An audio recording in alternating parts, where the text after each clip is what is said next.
Bien-aimés dans le Seigneur, je souhaite à chacun de vous autant de bénédictions dans le nom de notre Seigneur et Sauveur Jésus-Christ. Aujourd'hui, nous voyons dans 2 Corinthiens au chapitre 12, nous voyons le verset 8 qui nous dit « 3 fois, je priais le Seigneur de me délivrer de cette souffrance.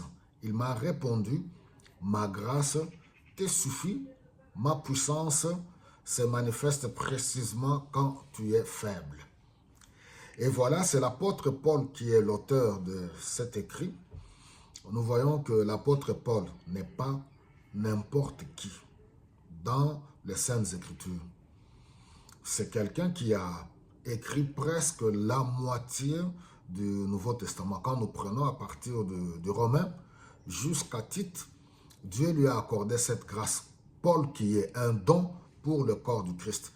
Ma grâce te suffit. Par définition, c'est quoi la grâce? Nous voyons que c'est une faveur accordée à quelqu'un. Une simple définition.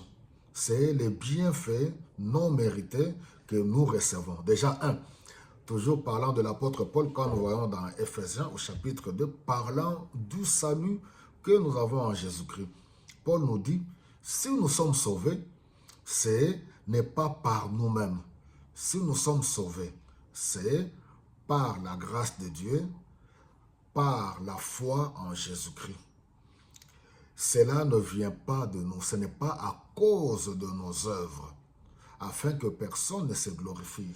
Mais nous voyons que la grâce que nous recevons de la part de Dieu, le salut que nous recevons, ensuite nous apprend à accomplir les bonnes œuvres. Alors, j'aimerais dire à quelqu'un aujourd'hui de considérer la grâce de Dieu dans votre vie.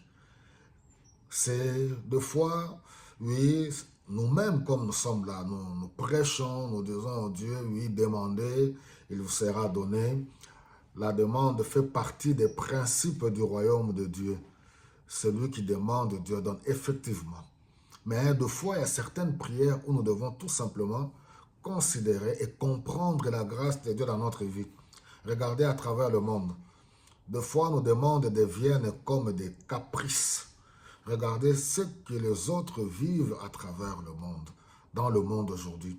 Il y a dans certains coins du monde où certains enfants qui n'ont rien fait, qui sont victimes de toutes sortes de barbaries, de guerres, de bombes à cause de l'égoïsme de l'homme, de l'être humain, à cause de la méchanceté. Il y en a qui mangent la nourriture, il y en a qui sont dans des brousses en train de fuir, ne sachant quoi manger et où dormir. Il y a tellement de souffrance dans ce monde. Alors quand on considère toutes ces choses-là, nos problèmes à nous deviennent tout simplement des caprices. Nous avons quoi nous vêtir, nous sommes logés, nous avons à manger.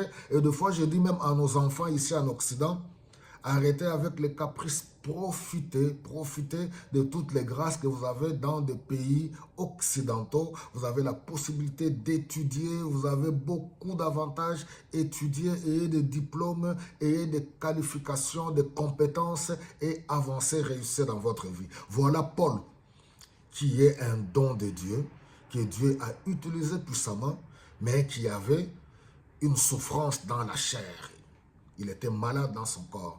Et voilà, il nous dit que j'ai prié 3 fois.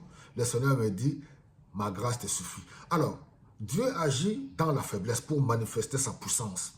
En d'autres termes, c'est pour nous dire, la grâce de Dieu signifie que le tout que Dieu nous accorde et nous donne la capacité d'accomplir les tâches ou les missions qu'il nous a confiées. Donc, arrêtons de nous plaindre. Je ne veux pas dire que nous puissions être défaitistes, loin de là, ou accepter certaines situations inacceptables dans notre vie. Loin de là, il faut toujours faire la part des choses. Nous sommes appelés à être équilibre. Ici, je parle dans un cas particulier, peut-être pour ceux qui se plaignent, qui se posent beaucoup de questions. Tu es convaincu de prier jusqu'à avoir le résultat pour une situation quelconque dans ta vie, tu as le droit, fais-le. Alléluia. Parce que Dieu reste souverain, Dieu agit différemment dans notre vie. Mais ici, j'ai voulu que nous puissions considérer la grâce de Dieu, les bienfaits de Dieu, les faveurs de Dieu que nous n'avons pas du tout mérité, la santé qu'il nous donne, la bonté qu'il manifeste à notre égard, la protection. Nous pouvons nous déplacer d'un endroit à un autre et revenir en toute sécurité. Nous pouvons prendre les avions, le train, le bus, le métro, les voitures et revenir à la maison, oui, en toute sécurité. Nous pouvons avoir les membres de nos familles autour de nous, manger autour d'une table. On peut avoir des amis, sortir avec eux, aller dans un restaurant, manger. On peut aller adorer le Seigneur. Alléluia, tranquillement. Voilà, on peut profiter de cette faveur, bénir Dieu, le louer et pourquoi ne pas être utile dans notre environnement par les bienfaits que Dieu nous accorde.